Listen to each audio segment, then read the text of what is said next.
Xoli, I understand you've got the NPA here in the studio. Advocate Ntambelene just mentioned the fact that with so many years having passed, we're now 14th year, by next year it's 15th year, it's critical that the NPA, as Billy Downer said in court a short while ago, has got all the right information, has got a watertight case, because the defense can find ways of poking more holes in their case.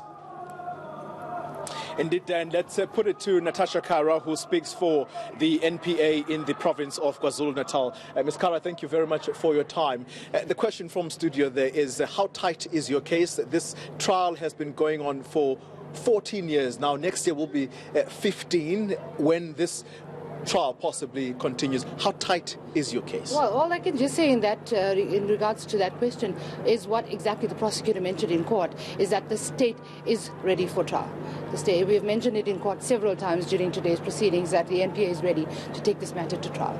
There was a mention in court of a forensic document that is going to form the basis of your trial. Is that what is going to be the anchor of your case against the former president? Well, I wouldn't be in a position to advise or comment in that regard, given that the trial hasn't begun yet, and obviously divulge the issues pertaining to the state's case. You've said in court that you're absolutely ready for this trial to go ahead. You have a seasoned prosecutor who has followed this case from day one, Billy Downer.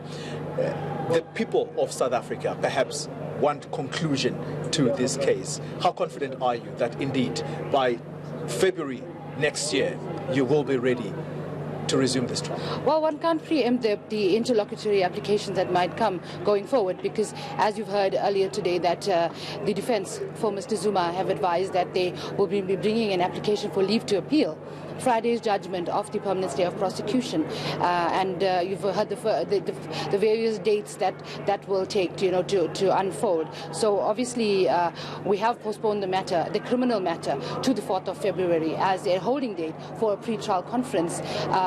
Then obviously if everything goes the state's way, we'll then proceed to trial.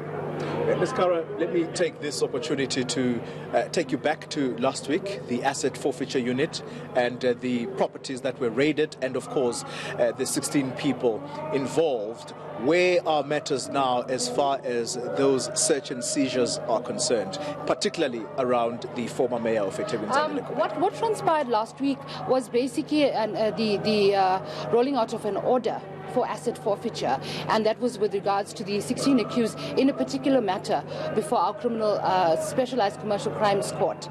That matter is back in court, the criminal matter, in January next year. But as I said, last week we seized those assets, and those assets were put under curatorship following and pending the outcome of the criminal trial.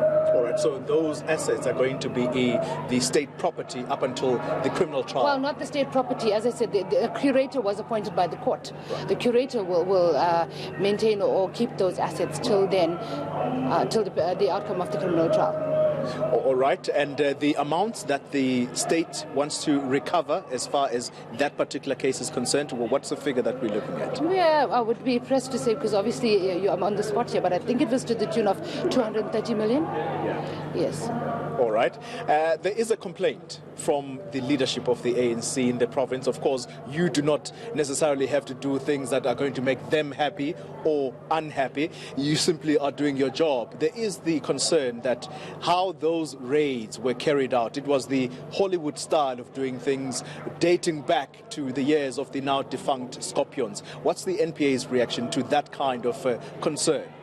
The NPA was just acting on an order that was granted by the court. There was nothing particularly different about it, as opposed to other matters where we seize assets of accused persons. We believe those assets might be, or we allege that those assets are the proceeds of crime. So we've done it in various other matters, and we probably will do those asset seizures in matters to come, as long as we've got an order from the court saying that we may act in that regard. Natasha Kara, thank you very much for making the time to speak to us. She speaks for the National Prosecuting Authority here in the province of KwaZulu-Natal. Dan.